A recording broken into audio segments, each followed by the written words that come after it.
Welcome to Choice Classic Radio. Like us on Facebook, subscribe to us on YouTube, and help keep this show alive by donating at choiceclassicradio.com. For more of your favorite old-time radio shows, join us on our companion podcast, Choice Classic Radio Detectives, where we bring to you tales from the greatest detective shows the golden age of radio had to offer. And now, with 126 episodes made, broadcast on NBC Radio from 1955 to 1958, we bring to you X-1. Now stay tuned for X-1 on NBC. Countdown for blast off. X-5, 4, 3, 2, X-1, fire.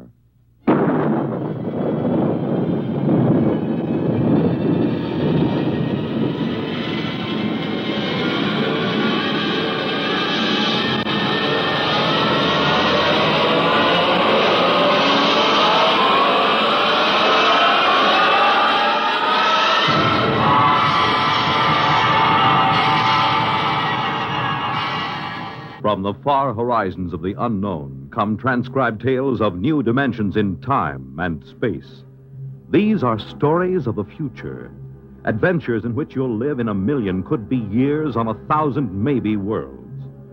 The National Broadcasting Company, in cooperation with Galaxy Science Fiction Magazine, presents X minus one.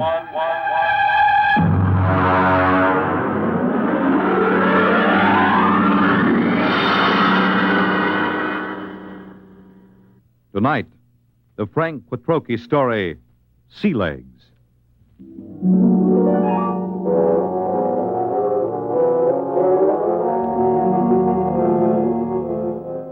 I stood in line at the Grav 1 desk with the old notch service record and tapes in my hand and waited for the board processing clerk to speak. The clerk seemed utterly indifferent to the excitement of the men in the line. I wondered how long he'd been out here on this godforsaken Zone 5 planet. Next. Name? Robert Craig. Occupation? Flight officer. Destination? Earth. Earth? Anything wrong with that?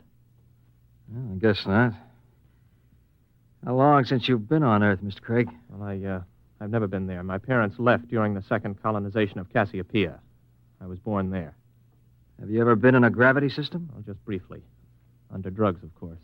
You'll have to go through the gravity conditioning course. Yes, so I was told. Proceed to the airlock chamber on your right and follow the robot's orders. Good luck. You may need it. Next. I went into the chamber and stripped off my clothing while the robot droned its orders. Remove all metal objects from your person. Place them in the plastic tube at your left. Now stand underneath the decontamination tube. Depress the button with your right foot. This is all. Proceed through the green door to the psychometric section. Please respond quickly to orders, and so to not impede the progress of others. Next, please. The door to the Remove psychometric all section metal led into a objects pleasant from but your cold-looking room with a single metal desk. A man with a balding, high forehead sat behind the desk. Mr. Craig, have a seat. I'm Captain Wyandotte, the psychological officer. Nice to meet you. Yes, well, let's see your records. You list your destination as Terror. You're certain you wish to go to Earth? Of course I'm certain. You're somewhat aggressive, Mr. Craig. Look, I've been standing in line taking orders from clerks and robots for 6 hours. Every time somebody sees that I'm headed for Earth, I get the fish eye. Are they jealous or what? I hardly think so. You've been a spaceman for 16 years, Mr. Craig. You've been zooming around in the countergraph systems in the outer galaxies without any restraints or self-discipline. Have you ever spent 6 weeks strapped into a grav seat on a space rocket, Captain? There's a good deal of self-discipline involved in that. I think you will find things on Terror require a different kind of self-discipline, Mr. Craig. Well, I'm pretty much aware of what it's like. Are you? I suppose you've heard all the popularizations in the tapezines. Well, Mr. Craig, let me give you a word of caution. It's going to be vastly different. I'm prepared for that, Captain. Can we get going? Naturally. You will undergo a 20-day conditioning course. 20 days? Mr. Craig, you've been in space 16 years. Your body is conditioned to a normal state of free fall, or at best to acceleration. The return to gravity would kill you if you weren't prepared for it. All right, what do I do? Report to Centrifugal Department. Here are your papers. Oh, and Mr. Craig. Yes? Centrifugal is a rather trying ordeal. If during the course of treatment you should change your mind about returning to Earth, you're free to do so. Thanks. I won't.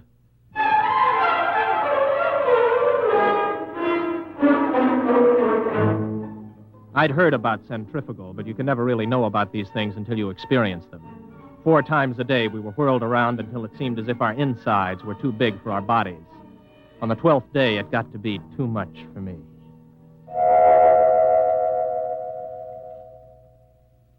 I was in the base hospital for 5 days. My roommate was an old space bum they'd brought in to die with a case of ruptured veins. His name was Charlie Brockman. How you feel, son? I'm pretty good, Charlie. You get discharged tomorrow, I hear.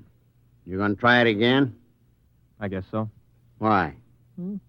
Only way I'll ever get to Earth. You really want to go? That's right. You talked to anybody been there last 10 years or so? No, you don't get to talk to many people from Earth and the galaxies. Were you ever there? Me? Now, what would an old space bum like me be doing on Terra? Well, I just thought maybe... I done most of my time in Zone 5.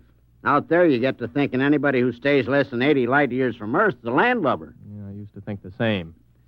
Then I took the exam for a job back on Earth, and I passed it. I used to think I'd like to go back. But space was exciting, you know. New and raw. It tugged at your guts, and it sent the blood rushing through your veins. But it was free. No bureaucrat ever lasted 6 months in Grav 5. I had enough hitting atmospheres all over the universe, old man. Maybe you're right. Lean over here, will you? Sure. Unbutton my pajama top, will you? Okay. There's a chain around my neck. Got a little message capsule on it. Oh, yeah, I got it. Do me a favor, huh? Take it with you when you go back to Terra. Don't open it till you're on the ship. Okay, Charlie. And, son. Yes?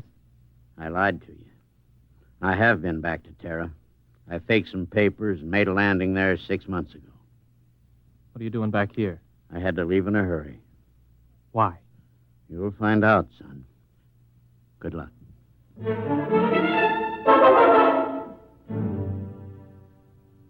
Charlie died the next day. A few hours later, I was visited by Captain Wyandotte, the psych officer. How are you feeling, Craig? Okay. You still want to go back to Earth? Yes? You're completely sure you want to live out your life there, to give up space service for it? Look, we've gone through this, Captain.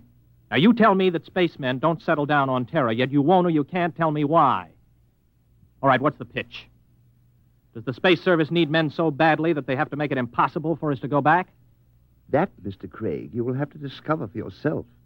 You have my authorization to complete your conditioning and return to Earth as a private citizen. I wish you luck. You'll need all you can get.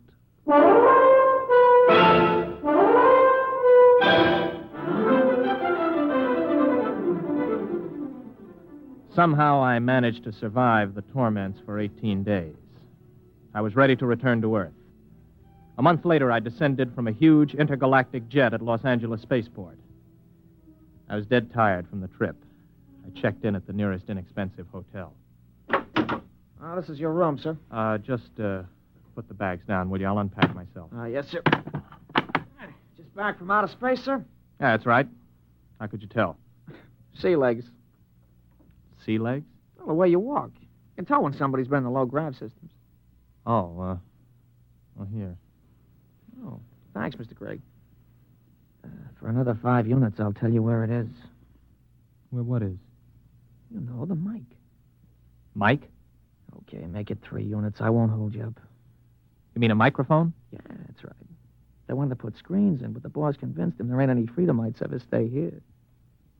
Freedomites? Not so loud. You want to get controlled? No. Here's the money. Where is it? It's in the bed illuminator. You can short it with a razor blade. Thanks. You, want any sensation tapes? What are they?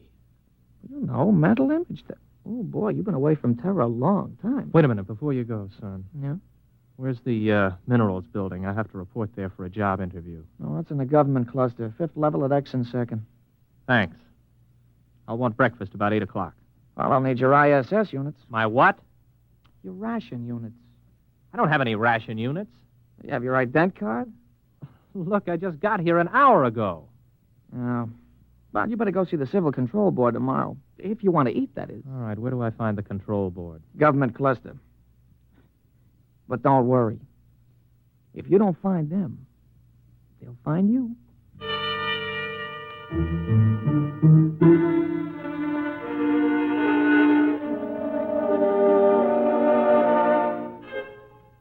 I went to sleep that night with the uneasy feeling that somebody was watching me. It had been a weird day. I hadn't exactly liked it.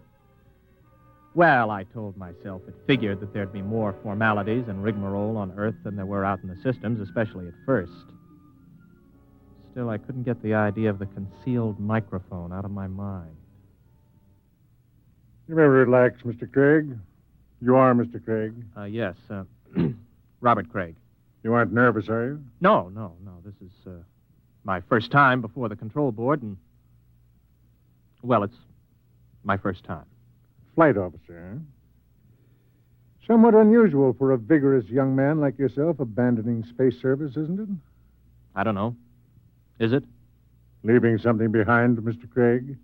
No. You don't like this sort of affair, do you, Mr. Craig? Well, I'm afraid I don't quite see its necessity. I served the intergalactic service well. My records prove it. It's enough impertinence, Mr. Craig. Answer the questions. You are a Terran. Yes. Where are your loyalties? I don't understand. Your first loyalties are to intergalactic, is that right? Is there a distinction? Do you wish to be held in contempt of this board? Of course not. And you will confine your responses to simple yes answers. Now, Mr. Craig, we shall begin again. Please try to show restraint of emotion. You are here to petition for an identity card of provisional code 2 type. You maintain that you've never been on Terra before. Indeed, you state that you've never had a political affiliation. Yes. What are your reactions to the latest acts of the Liberal Party? I have none. You do not condemn the Liberal Party? Well, Then you must favor it. I don't know anything about it. Now then, Mr. Craig. The import service report shows that you passed your test aboard your ship. You were unable to accomplish this through night study. Yes. Yet you maintain in your application that you had considered the space service a career. I changed my mind. Oh, you changed your mind. I see.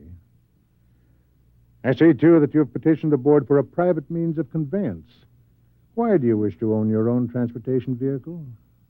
To make it easier to get around, I report to my job, and What job?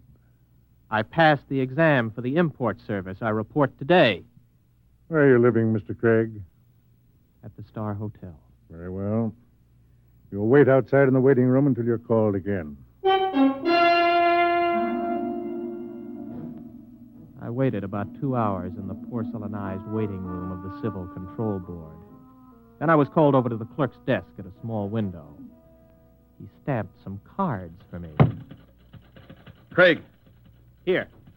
here's your stuff. Class 1 provisional ident card. Sign it and fingerprint it. Don't lose it. If you do, you'll be picked up by the control agents. I petitioned for a Class 2 card. You'll get a Class 1. This entitles you to maintain an apartment in the lower level of the Beverly Project. Here's your clothing ration. You'll have to turn in that leather flight jacket. No, wait a minute. I had this made on Chuan. Listen, I can remove the insignia. That is not the point. Your clothing ration is defined by law. There are no exceptions. This is your food ration. What's all this medical stuff on the card? You are rationed fairly in accordance with your particular metabolism. Oh, you're kidding. I do not kid, Mr. Craig. Well, what about a car? I asked to be allowed to buy a car. Let's see. Your petition to be permitted to purchase a private means of transportation is hereby denied.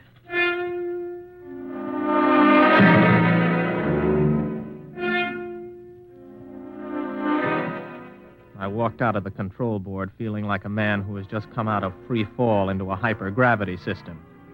Instead of reporting to the import service for my initial job interview, I walked around the city. I don't know how long I walked, maybe an hour, maybe two. After a while, I came to the outskirts of old Los Angeles. There was a big fence around it and the usual signs. Radioactivity. Beware. It was just a pile of rubble and twisted girders. I looked at it for a while and then turned around and headed for the intergalactic freight office. So you figured you made a mistake. Yeah, that's right. You don't hear much about Terra out there. And you want me to sign you back into intergalactic. Yes. You got any character references? No, not here on Earth, but I can post a good-sized bond if they'll release my ISS unit. What's your rating? I can handle anything up to 15 G's acceleration on my old license. You got a Tehran contract with import service, you said? I haven't started work yet. Look, kid.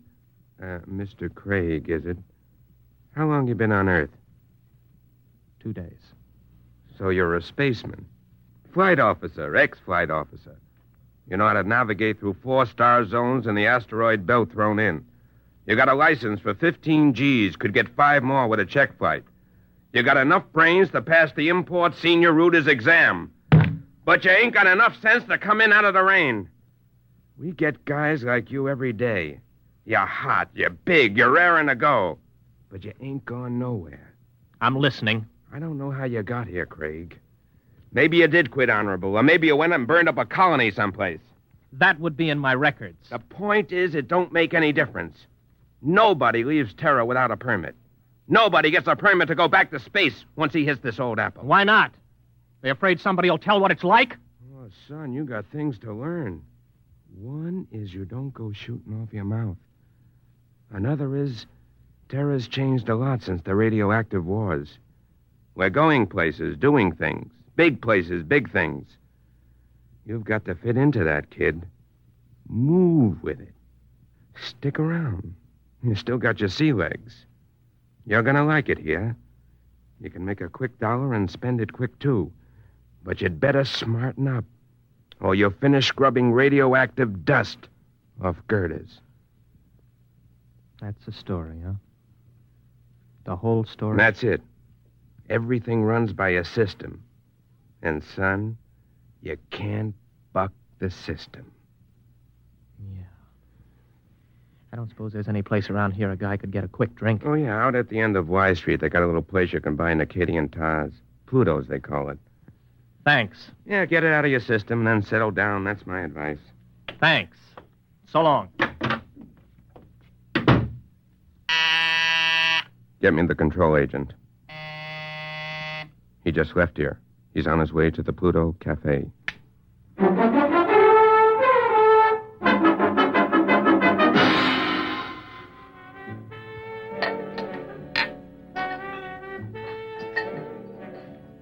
Hey, waiter. Waiter, bring me another drink for the young lady. Wow. Now then, where were we? I don't know. In fact, I still don't know why you're buying me free drinks. I told you I want somebody to talk to. You a purist? Or maybe you don't like the brand of sensation tapes they're peddling these days. You know, you don't have a bad face, really, underneath the makeup. I mean, it's a little crooked, but it ain't bad, really. Thanks. Does me pretty good. Well, what's your name? Gloria? Oh, sure. Sure, I remember. Gloria!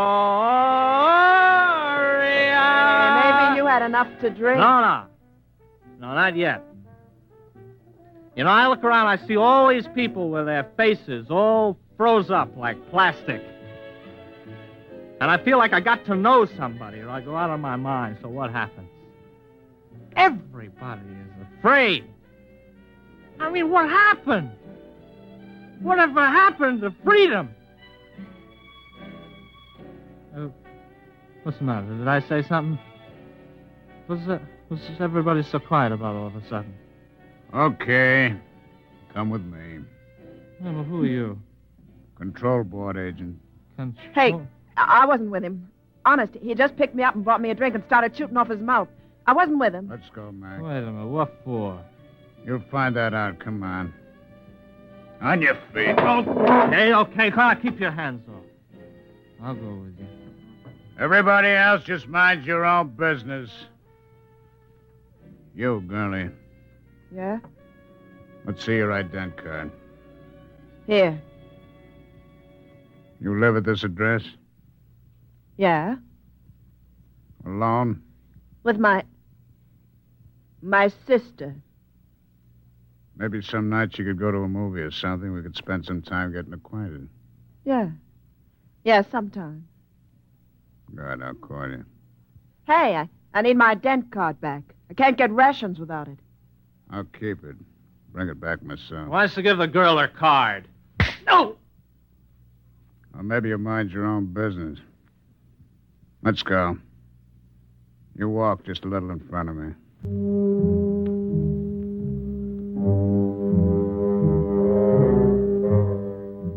He was a big man, maybe 250 pounds, and he shuffled when he walked. He'd hit me right across the right shoulder with a sort of rubber truncheon. Now it began to ache. We're walking along a sort of back street. Everywhere in the universe there were such streets. Streets where you could find freedom in anonymity, a compromise between lawlessness and law. They are permitted by the authorities because it is necessary to have a place for those who are not permitted elsewhere. Okay, step into the doorway. Hurry up, you fool. We're being followed. Well, we're followed by whom? Don't ask questions. Who's you told? Don't I have any rights? You got the right to get hit over the head unless you do what you're told. Now, quick. They're coming. In here. Hurry. Hey, who are they shooting at, you or me? Both of us. Down these steps. Stop! Stop or we'll fire! Through this door. Now, duck behind that pillar. Don't make a sound. You see them? I'm Trey. Come on, they probably slipped out. Walk through the tunnel behind you. One false move and you're finished. Go on.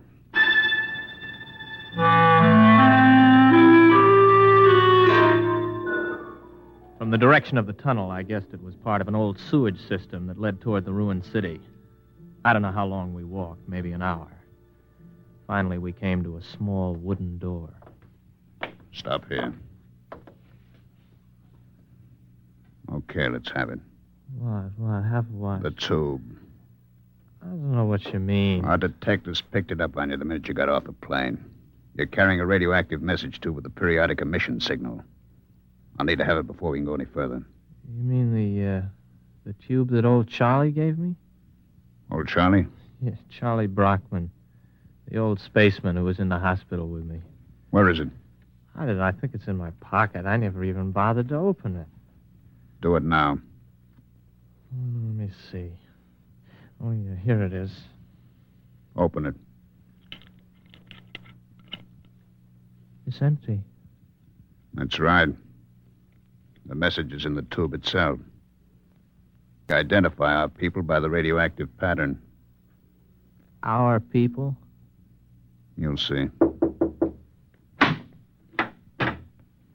Come in. Make it fast. This the one? This is the one. Has he been drugged? He's had PON. A massive dose at the Pluto. Good. Mr. Craig, my name's Cocteau. This is Mr. Brannigan. You're probably quite bewildered about all this. Let me clarify the situation. You're now in the headquarters of the Freedomites, underneath the radioactive part of old Los Angeles. Mr. Brannigan is not a control agent. He's one of our men. We've been watching you ever since we detected the message tube as your ship was approaching Earth. Now, wait a minute. You guys are Freedomites? That's right. You're pretty illegal, aren't you? Let's say our lives aren't worth a snap of your fingers if we're caught. All right, who are you? Where are you from? Most of us are from the same place you're from, outer space. Many of us had the same history you have. We shipped into Earth and became disillusioned and went to the intergalactic freight office to apply for a job. The man at the office, the man who made the speech about coming in out of the rain, is one of our agents. Aren't you taking a chance telling me all this? Not at all. At the Pluto, you were given a massive dose of PON. You won't remember anything that happened to you after the drug hits you in an hour or so. It works like a shock. Everything will be repressed into the unconscious. Oh, I see. Very neat. It will exist in your unconscious, however. Somewhere, because you're the kind of man you are, because living in space has taught you the blessing of feeling free, you'll be able to draw upon your unconscious knowledge when you need to. And when will that be, Mr. Cocteau? That depends on whether you decide to join us or not. Join you in what? I haven't the faintest idea of what you're trying to do. For all I know, you're a bunch of traitors. You know, I've heard this comes the revolution stuff before. My friend, you're woefully ignorant of our aims, as is to be expected. We anticipate no revolution. We print no leaflets, publish no newspaper, and we have no world plan for conquest. The kind of totalitarian mind which subscribes to tight economic systems like the ancient Marxism of the communists is abhorrent to us. We're interested in only one thing, the preservation of the idea of freedom. Our fear is that men will forget what it's like to feel free. Well, how do you expect to accomplish this? Our concepts are being kept alive in only one place in the universe today. Outer space? Exactly. On the frontiers of the universe, where freedom is a condition of life and growth. Suppose I join you. How can I help? You're an experienced pilot. We have enough connections to do some plastic surgery on your face and get you a position piloting a spaceship again. You'll remember nothing of your mission, but you will remember that you have been back to Earth, what it was like. You'll be able, carefully, of course, to tell people, to help keep the idea of freedom alive. Think it over carefully. You have 20 minutes before the drug takes effect. I don't need 20 minutes. I'll do it. Good. In exactly 48 hours, you'll wake up in your hotel bed with a new face, the identity card of a man named Harold Janus. You'll not remember how you got them or why, but you'll know what to do with his identity. He is, or was, master navigator on the Earth-Mars run. Good luck, Mr. Craig.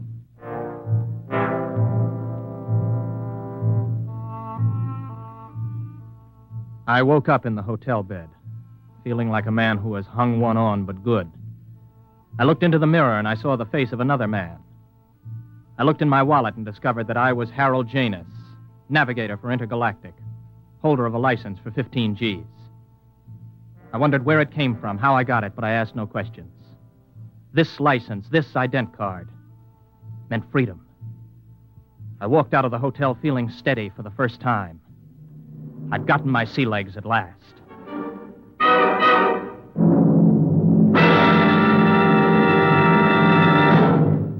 You have just heard X-1, presented by the National Broadcasting Company in cooperation with Galaxy Science Fiction Magazine, which this month features The Venus Trap by Evelyn E. Smith.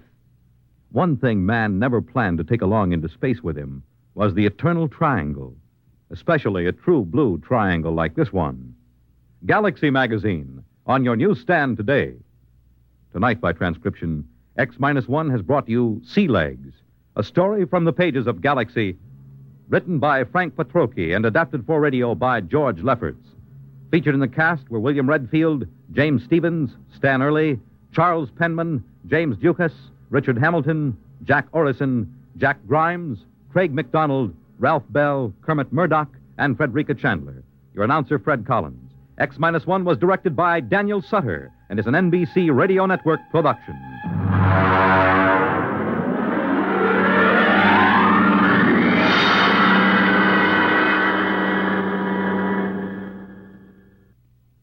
Hear Politics and Primaries, Dateline, Ohio, and Indiana, tonight on NBC Radio.